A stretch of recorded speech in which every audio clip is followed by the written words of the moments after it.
Hi, and welcome to this episode of Money with Alpha. Today, I wanted to talk about something around the concept of how to future proof your finances. And it's a conversation I've been having quite a lot with clients and individuals as well about what do you do? How do you know where you're headed? How do you know how much you need? Having that lack of visibility makes it really difficult to plan and make goals in the now. So I wanted to go through a little bit of some of the process that I use and that I work with my clients on too, to perhaps help you as well. So there's two main concepts in relation to how to future-proof your finances, and one is in the assets that you have, and they also then translate to income as well. But then also and that's more future projecting. But then also in the now, how do you actually plan for large expenses?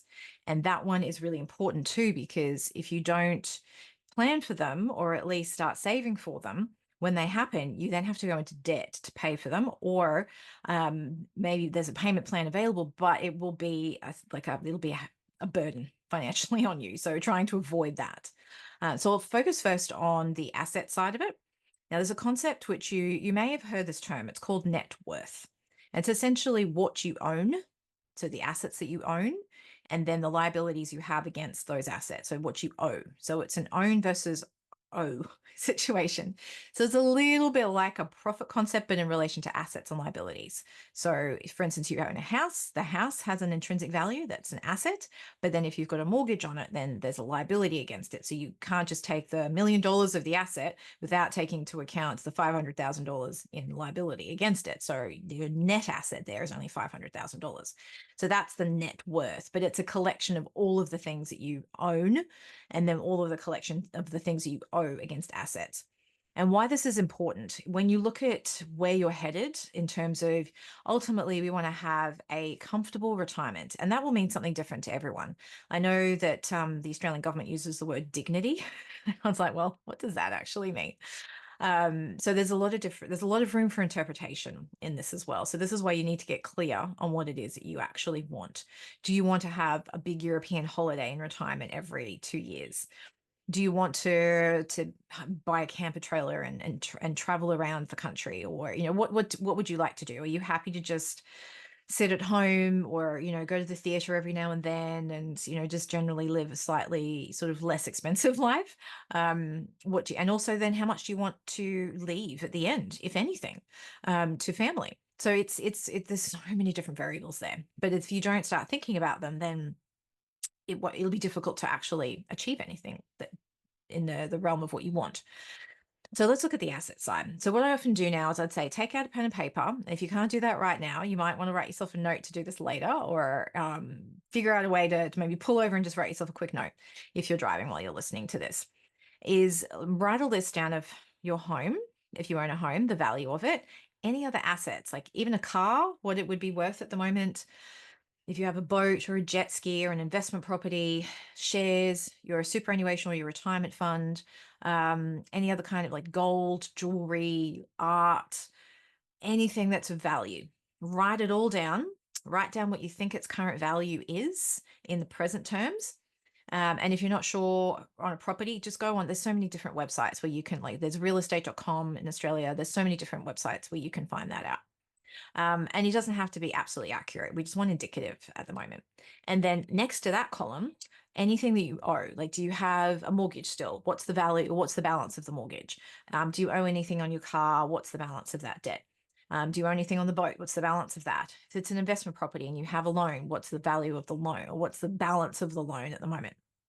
And so then you total all of those up. You take your assets all totaled up, take away your liabilities, and that becomes your net worth. So then what you can do is actually start to project it out. So I always do a 5-year projection and then a 10-year projection. And it can be the exact same assets unless you're planning on buying another investment property. But I would do it based on your current view. So you can just then go, okay, well, I'm going to guesstimate how much the property would be worth in 5 years. And then you can do it again for 10 years. So I like to have current view, 5 years and 10 years, all sort of side by side. And then, so we'll just you can extrapolate out the 10 years. So we'll look at the 5 years. So you do the same thing. And if you have a look at your loan, there are calculators out there. So if you go to the moneysmart.gov.au website, there are a whole stack of calculators. There's a mortgage repayment calculator that will tell you what your current balance, what you're currently paying, the frequency that you're paying. And this is a really interesting one. If you change the frequency from monthly to fortnightly, you will see the drop in what you pay quite a lot. If you then drop it down to weekly, it takes it down quite a lot as well. So offset accounts, I'm not going to go into that because that's a whole different scenario. But let's just assume you're paying monthly, fortnightly, or weekly. Then you can see, okay, well, in 5 years' time, this is what the balance will be. And in 10 years' time, this is what the balance will be. And you can put that in, if you've got, you can do it as a spreadsheet or you can just write it on paper. Write that in the O category. So there's still a liability, but you've also got to increase the value of the property because it will likely go up. So you do that for every single asset that you currently have, a 5-year view. And if you've got your superannuation, that Money Smart website also has a superannuation calculator. It says, okay, well, how much are you contributing to it every single month or quarter or year? It will extrapolate that out for you as well and give you a balance in 5 years and a balance in 10 years. So you can start to see what that is. And make sure you do it for your partner as well if you're in a partnership. And then also you can look at investments if you don't currently have any. If, say, you were going to invest 100, 200, 300, even up to $500 a month, there's a calculator in there. It's a compound interest calculator where you can actually go, okay, let's assume 8% annual return on an investment. That's probably realistic. I'm going to put $500 a month in. My current balance is 0. It will tell you how much that will be. And just as a little spoiler alert, in 5 years, that's around $37,000. And in 10 years, that's around $91,000. So it's important to see that because if you did nothing now, you would not have that. But if you did $500 a month over 10 years, you would have nearly $100,000. And that's why I love that future projecting. Let's look at how to future-proof your finances. You got to look into the future and go, okay, well, if I want that in the future, what do I have to do now to make that happen? Because if you wait 5 years, you'll be 5 years behind. So if you do something now, then you have that time for the compounding effect to actually really help you. And it might be a simple matter of pay the same amount off your mortgage, but pay it off fortnightly. That can make a pretty substantial difference as well. So that's what the asset side of future proofing or future gazing in your finances actually looks like. So have a go at that. If you have any questions, reach out. But then the second part of this is in relation to expenses and how to help manage those bigger ticket items. And this is generally money management. So once you get your money management system in place, it also helps you figure out how much you can invest every month, how much extra super you can contribute every year, and then what else you can do to build that asset and liability net worth as well. So then we go back into the expenses part. And you think of like the big things that you're going to probably have to pay over the next, say, 5 to 10 years.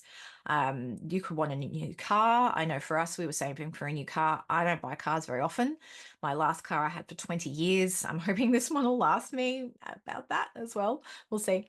So I don't have a car fund at the moment because I hang on to them for so long. But I do have a fun fund, which is essentially for holidays and travel. So I went skiing in New Zealand last week, and I'm so glad I prepaid quite a bit, but then I also knew there were certain expenses, and I calculated it again. I'd go, okay, the car hire is going to cost this. We haven't got the lift passes yet. That's going to cost that. Food's going to be this. Some activities will be that. We'll do these and these things. And I sort of calculated how much I would need, and I make sure that my fun fund had that. And it did, had more than enough.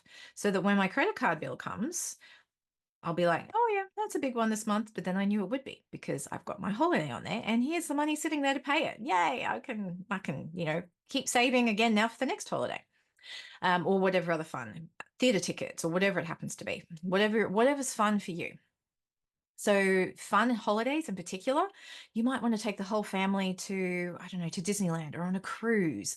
You might want to, do something substantial. And in order to do that in a way that doesn't make you feel guilty, you can incrementally save for it because you won't feel it if you're saving every month for say 1 to 2 years. And depending on your trip, it might take you 5 years. Depends on your size of your family. We're only a family of 3. So it takes a little less time to save for that. And my daughter is still little, so she's still child rates for lots of things. When she's older, obviously we'll have 3 adults. So you save for that. So you got your holiday, your car, and the other big expense you might have is school fees. I know for us, we're saving for school fees for my daughter. Don't know if she's actually going to need high school fees at this point, but we're paying primary school fees right now. So I'm making allowances for that. But there might be other things that are coming in your world. Write them down. Figure out what the full amount will be and what timing you're going to need it in, and then backward calculate how much you need to put aside every month for that. Because if you don't and you just chuck it in one, I have so many people say to me, oh, but I have an account that I just chuck all my spare money in. I'm like, yeah, but how often does that get drained? And they're like, well, quite often actually. I'm like, yeah, you need to break it up. And I know this might sound counterintuitive, but it's makes so much sense when you can actually start to break this up. So that is how to help find future proof. Try and say that fast. Future proof your finances by looking at your assets and your net worth and then saving for your big expenses. So have a go at that. And if you have any questions, let me know and enjoy your week.